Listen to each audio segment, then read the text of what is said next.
So it's great to be here and stand in front of you today. As your incoming president, as many past presidents will tell you, that it took some help getting here. And you need people to help you, special people that have helped to mentor you, inspire you, and encourage you along the way. I too have had special people who have encouraged me and mentored me and inspired me. I'm so grateful for their support. Unfortunately, many of them couldn't be here tonight, though if they could, I know they would. Dick Dills, Tiny Sawicki, my dad, and Nanny, my grandmother. I wasn't going to do that. I truly believe they are here in spirit, though. And Peter Casey, who was very instrumental of getting me involved way back in 2003, my first stint on the executive committee, really wanted to be here tonight, but he's not feeling well, so I'm sorry he couldn't be here, but he meant a lot to me in getting me involved. And Paula Savard, what can I say? So graciously she gave the invocation, and you've been a shining light in my life for so long. Thank you, Paula, for being here.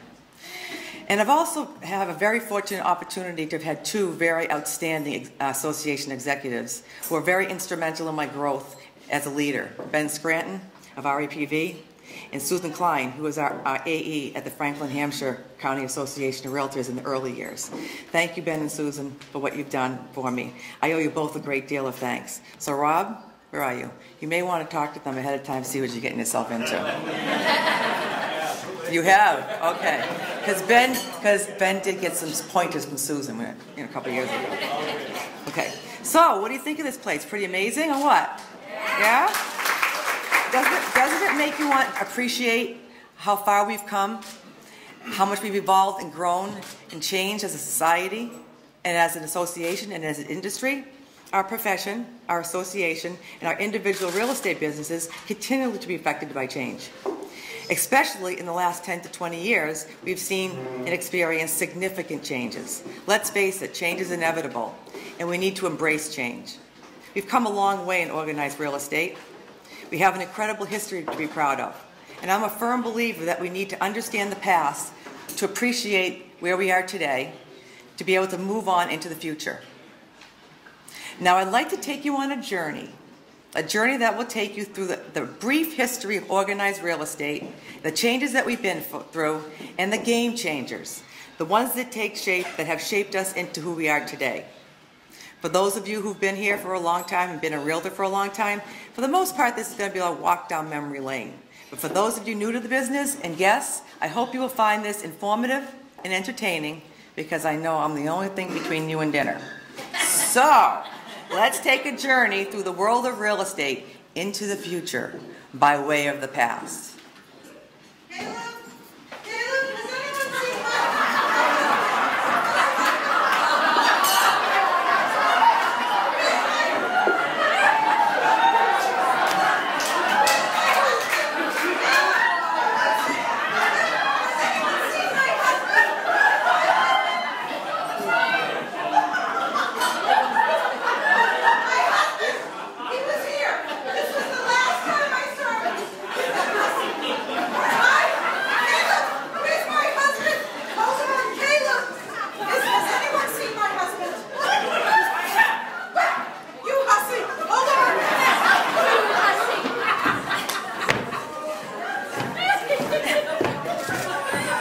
Glasses, remember? Can I help you? Have you seen my husband, Caleb? I have not. My 7 children can't find him. He's nowhere to be found. He's missing. I really need him. What's he supposed to be doing?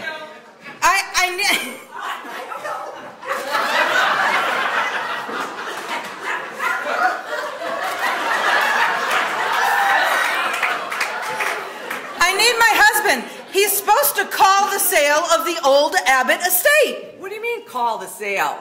You know, sell it. He's got to sell the old Abbott estate.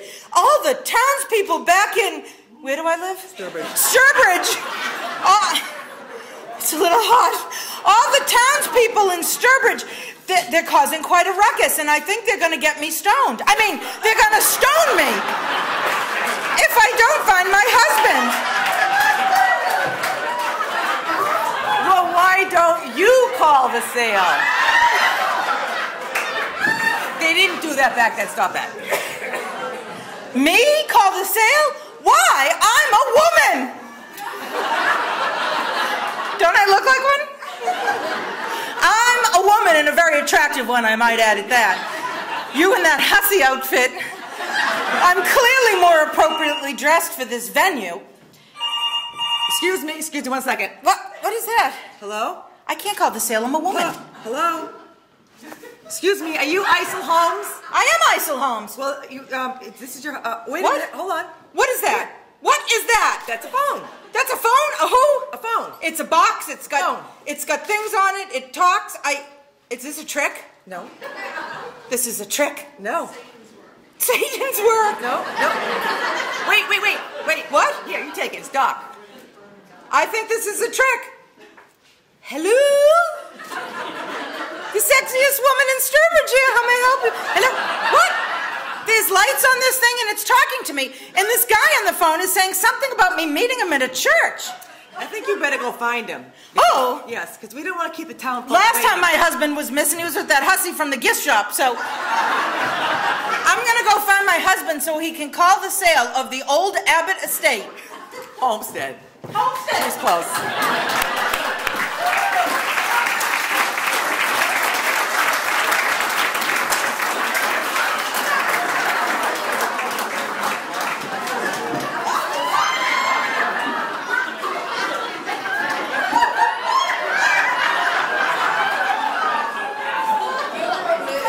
I have to tell you, that was very tough keeping that a secret. I think it was probably the hardest thing she ever did, is not tell anybody about that outfit. The first National Real Estate Association with 1,400 members was formed in 1891 and vanished in 1893. While local boards were growing, the idea to form a national organization was brewing again, and first discussed in Portland, Maine, in July of 1907, and then again in Duluth just a few months later. The National Association of Real Estate Exchange was founded in 1908 and located in Chicago.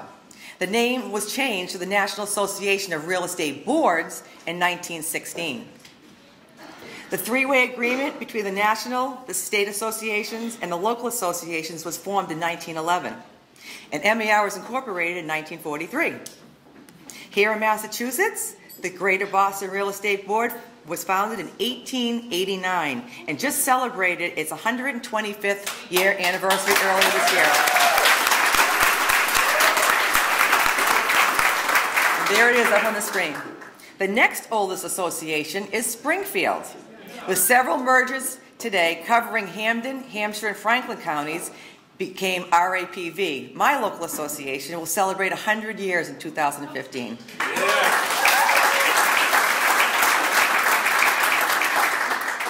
In the beginning, the association was 100% male. What a surprise. With the average age of 51. 40 years later, 98% were still men, married with 2 children and 1 grandchild. 41% were veterans. 61% have had a college education. Only 19%, though, graduated. The first female member's name was, guess what? Anybody guess? Corinne. That's right. Corinne Simpson. And she was from Seattle, Washington. And she joined the association in 1910. Though NAR never restricted gender, locally it often happened. And in 1950, gender restriction was formally banned. The tables have turned. Today, 57% of realtors are women. A typical realtor is a 56-year-old white female who's attended college and is a homeowner. That's right.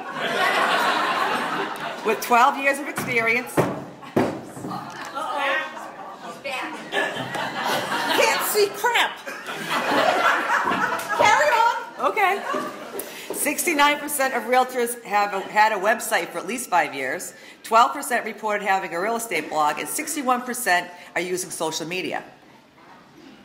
One of the most valuable aspects of being a realtor, one that distinguishes us from other licensees, is the code of ethics.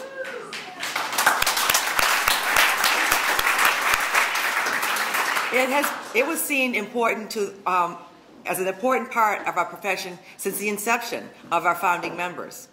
The Code of Ethics was first adopted in Minneapolis in 1913 and became mandatory for local real estate boards to adopt the code in 1923.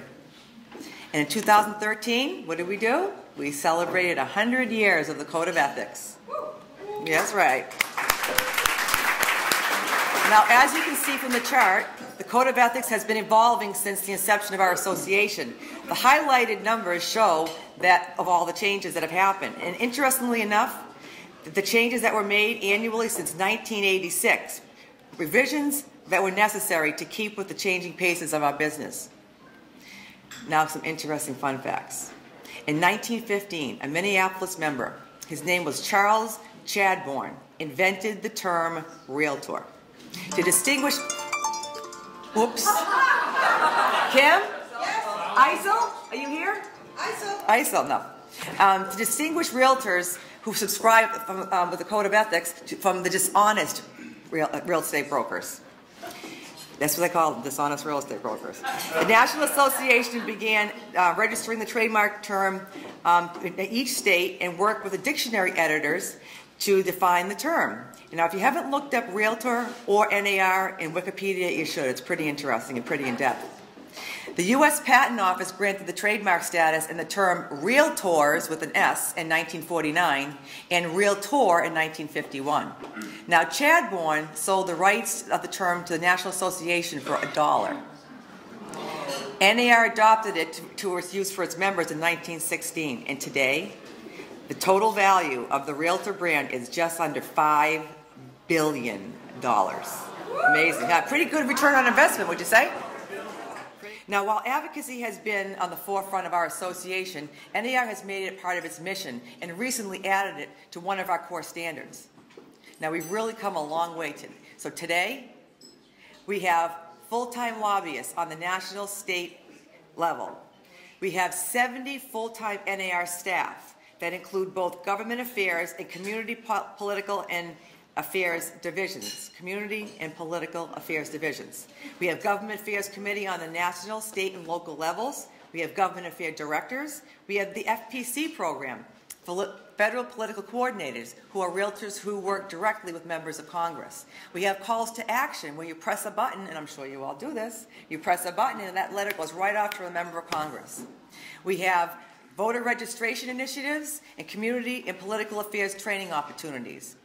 We organize Hill visits at the Capitol in May, every year in May in D.C., called the mid-year meetings, and it was changed to the Realtor Party Convention. Now, I want to explain what the Realtor Party is for our guests. We have the Democratic Party, and we have the Republican Party, and now we have the Realtor Party, because we do make a difference in D.C.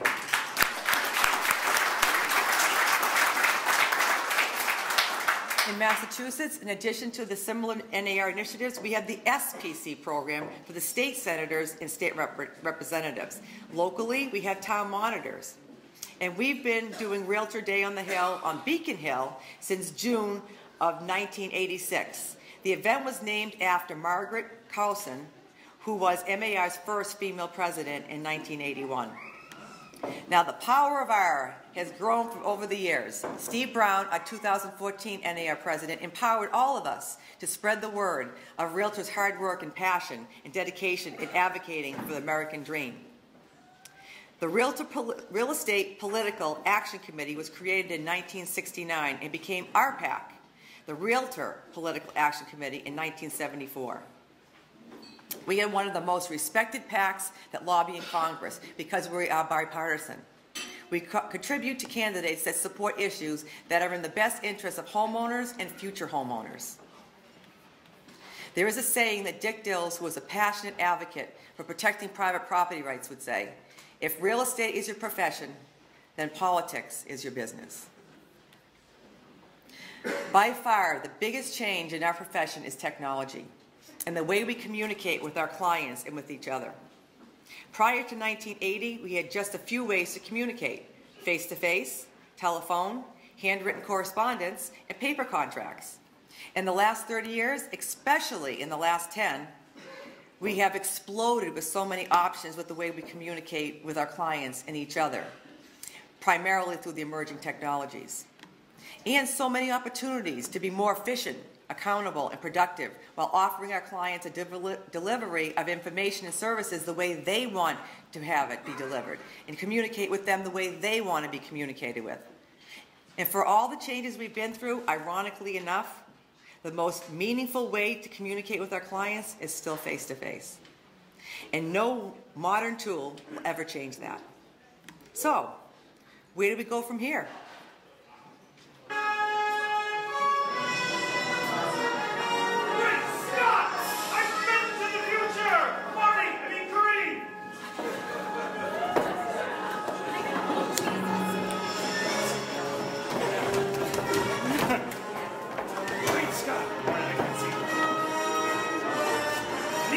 Time traveler. I still can't see without my glasses. So there's no way I'd be able to tell you what's coming. So, ironically, as a time traveler, I only have about 5 minutes to tell you about the future. I don't know why I can't go back in time and tell you more, but it's timey-wimey stuff. So, iBeacons. These are just starting out today. You will see these all over the place in the next couple years. What they do is they allow a mobile device to know where they are inside buildings. So for example, at conventions, vendors are already using them to see what are the most important parts of the convention that people are going to. But how will they be used in real estate? Stick an iBeacon throughout a home and you can give individualized updates to each room as someone walks through an open house. Stick an iBeacon on the sign out front, and as someone drives by, they can have pushed alerts to their phone about it without having to text and get the updates. What's stopping it from having it today in 2014? There aren't standards yet. Right now, you have to already have an app installed. In the future, standards will be decided and agreed upon, so you don't even have to have that part. Whoops. So primitive. All right. To press a button, it doesn't just know. Another thing that's going to change real estate in the next couple of years, drones. Right now, it is illegal for you to use drones in your business in 2014. You can use it as a hobbyist, but not professionals. In the next year, the FAA should decide how they can be used commercially. And once it is allowed in real estate, this will become one of the standard photos that people will want. People will want to see photos from the air or aerial flybys. The other thing that this becomes really interesting with is when we go to 3D tours. 3D tours sound really futuristic, but it's not far away from where you are in 2014. Did you know, I'm going to tell you something that doesn't seem related, did you know that the average gamer is 31 years old, and there are more gamers that are over the age of 36 than there are between 18 to 24. This is a really important fact because someone is buying all those Xbox Ones and all those PlayStation 4s. And in the next couple of years, working with technologies from like Oculus Rift, there will be a 3D sensor in all of these gamers' homes. And they are at prime home buying age. So the technology, the barrier to get the technology so someone can do a 3D walkthrough is going away because it's going to be cheap enough for the average person to buy, and it will be in all their homes. And that leads us to another thing that will be in everyone's homes. It's called the Internet of Things. That's what you're calling it today. In the future, we just call it things. Think about it. Today, you can get a coffee pot, a crock pot, light bulbs, smoke alarms, garage door openers that you can all control from your phone. But the problem is to control them all from your phone, you have to have 10,251 different apps. That's an approximate number. People like Apple and Vivant and Google are already working to get a home operating system.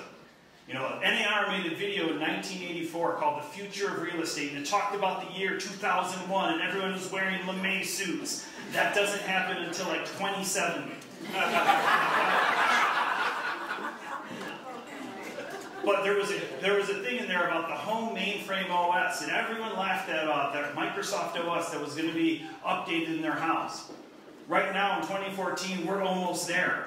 We are almost at that point, except it won't be in the mainframe in your house. Because of the internet, it will be out of a cloud service like Apple or Google or whatever else. So there's two things that real estate agents will have to figure out. One, how will they keep up with this stuff to be able to tell their client, because the client's going to know, does the stuff they already have compatible with the house they're about to buy? The other thing that's really cool for real estate is, think about this. The house is tracking how much energy it uses. It knows its square footage. It knows what all the room layouts are. So you can just go to the house control panel, press a couple buttons, and it'll push all that information into the MLS. And including information that you can't easily get today, like average energy use. So the future will have all of this information. And there's one more important piece of information I have to give you about the future. If you watch the documentaries about my life, you would call them Back to the Future 1, 2, and 3. In Back to the Future 2, Marty and I travel forward to 2015. So everyone get ready to start dressing like this next year.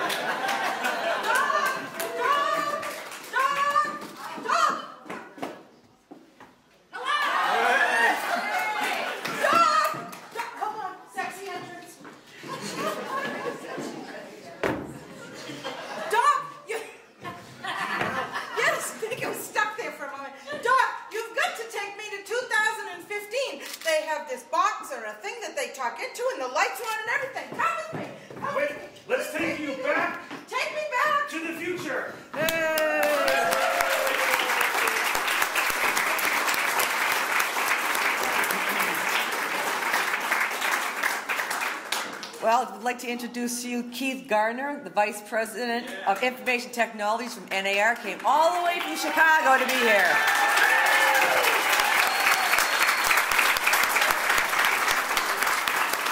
Keith and I serve on data strategies together. He's the NAR support staff that works with us, and he was some of the research department came up with some of these things. So I want to thank you guys a lot for helping me out there.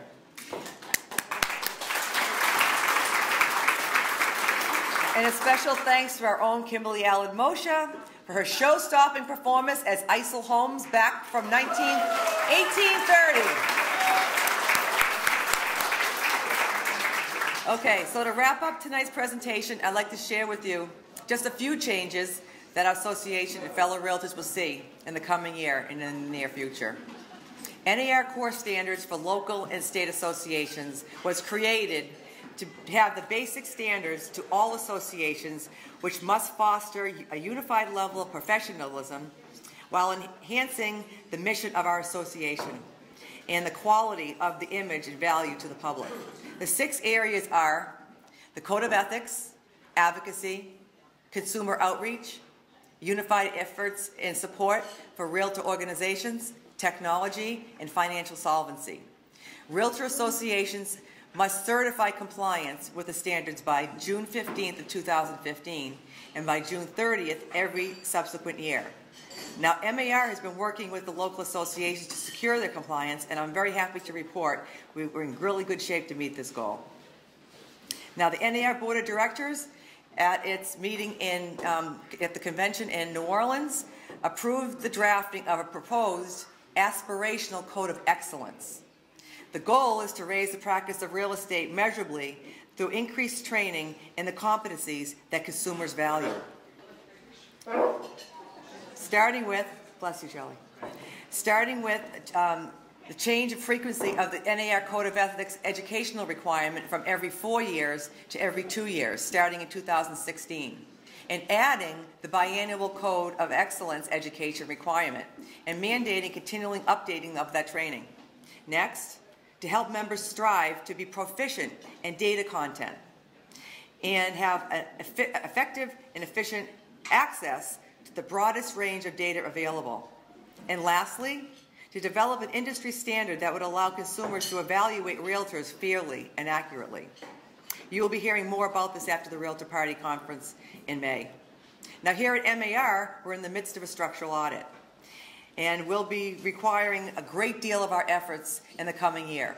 Now, a little background for those of you who may not be on the board of directors to know more about this, but back in 2012, the strategic plan called for the formation of a task force to evaluate the governance structure of our association to see what needed to be done for us to run an association more efficiently while offering quality member services and outreach to members in today's world.